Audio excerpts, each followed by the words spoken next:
പത്രോസ് എഴുതിയ 1-ാം ലേഖനം അധ്യായം 2. ആകയാൽ സകല ദുഷ്ടതയും എല്ലാ ചതിവും വ്യാജഭാവവും അസൂയയും എല്ലാ നുണയും നീക്കിക്കളഞ്ഞ് ഇപ്പോൾ ജനിച്ച ശിശുക്കളെപ്പോലെ രക്ഷയ്ക്കായി വളരുവാൻ വചനമെന്ന മായമില്ലാത്ത പാൽ കുടിപ്പാൻ വാഞ്ചിപ്പീൻ. കർത്താവ് ദയാലു എന്ന് നിങ്ങൾ ആസ്വദിച്ചിട്ടുണ്ടല്ലോ.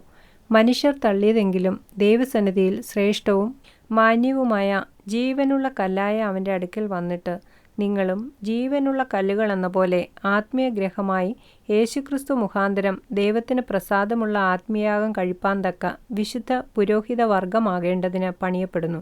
ഞാൻ ശ്രേഷ്ഠവും മാന്യവുമായൊരു മൂലക്കല്ല് സിയോനിലിടുന്നു.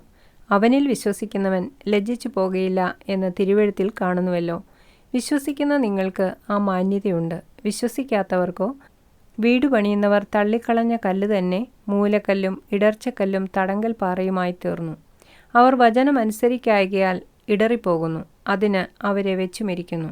നിങ്ങളോ അന്ധകാരത്തിൽ നിന്ന് തൻ്റെ അത്ഭുത പ്രകാശത്തിലേക്ക് നിങ്ങളെ വിളിച്ചവൻ്റെ സൽഗുണങ്ങളെ ഘോഷിപ്പാൻ തക്കവണ്ണം തിരഞ്ഞെടുക്കപ്പെട്ട ഒരു ജാതിയും രാജകീയ പുരോഹിത വർഗവും വിശുദ്ധ വംശവും സ്വന്ത ജനവും ആകുന്നു.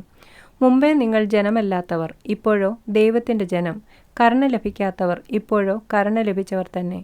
പ്രിയമുള്ളവരെ, പ്രവാസികളും പരദേശികളുമായ നിങ്ങളെ ആത്മാവിനോട് പോരാടുന്ന ജഡമോഹങ്ങളെ വിട്ടകന്ന് ജാതികൾ നിങ്ങളെ ദുഷ്പ്രവൃത്തിക്കാർ എന്ന് ദുഷിക്കും തോറും നിങ്ങളുടെ നല്ല പ്രവൃത്തികളെ കണ്ടറിഞ്ഞിട്ട് സന്ദർശന ദിവസത്തിൽ ദൈവത്തെ മഹത്വപ്പെടുത്തേണ്ടതിന് അവരുടെ ഇടയിൽ നിങ്ങളുടെ നടപ്പ് നന്നായിരിക്കണം എന്ന് ഞാൻ പ്രബോധിപ്പിക്കുന്നു. സകല മാനുഷ്യ നിയമത്തിനും കർത്താവിൻ നിമിത്തം കീഴടങ്ങുവിൻ. ശ്രേഷ്ഠാധികാരി എന്നുവെച്ച് രാജാവിനും ദുഷ്പ്രവൃത്തിക്കാരുടെ ദണ്ഡനത്തിനും സൽപ്രവൃത്തിക്കാരുടെ മാനത്തിനുമായി അവനാൽ അയക്കപ്പെട്ടവർ എന്നുവെച്ച് നാടുവാഴികൾക്കും കീഴടങ്ങുവിൻ.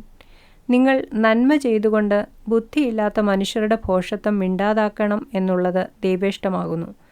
സ്വതന്ത്രരായും സ്വാതന്ത്ര്യം ദുഷ്ടതയ്ക്കും മറയാക്കാതെ ദൈവത്തിൻ്റെ ദാസന്മാരായും നടപ്പീൻ. എല്ലാവരെയും ബഹുമാനിപ്പീൻ. സഹോദരവർഗത്തെ സ്നേഹിപ്പീൻ. ദൈവത്തെ ഭയപ്പെടുവീൻ. രാജാവിനെ ബഹുമാനിപ്പീൻ. വേലക്കാരെ പൂർണ്ണ ഭയത്തോടെ യജമാനന്മാർക്ക് നല്ലവർക്കും ശാന്തന്മാർക്കും മാത്രമല്ല മൂർഖന്മാർക്കും കൂടെ കീഴടങ്ങിയിരിപ്പീൻ. ഒരുത്തൻ ദൈവത്തെക്കുറിച്ചുള്ള മനോബോധ നിമിത്തം അന്യായമായി കഷ്ടവും ദുഃഖവും സഹിച്ചാൽ അത് പ്രസാദമാകുന്നു. നിങ്ങൾ കുറ്റം ചെയ്തിട്ട് അടികൊള്ളുന്നത് സഹിച്ചാൽ എന്ത് യശസ്സുള്ളൂ? അല്ല, നന്മ ചെയ്തിട്ട് കഷ്ടം സഹിച്ചാൽ അത് ദൈവത്തിന് പ്രസാദം. അതിനായിട്ടല്ലോ നിങ്ങളെ വിളിച്ചിരിക്കുന്നത്.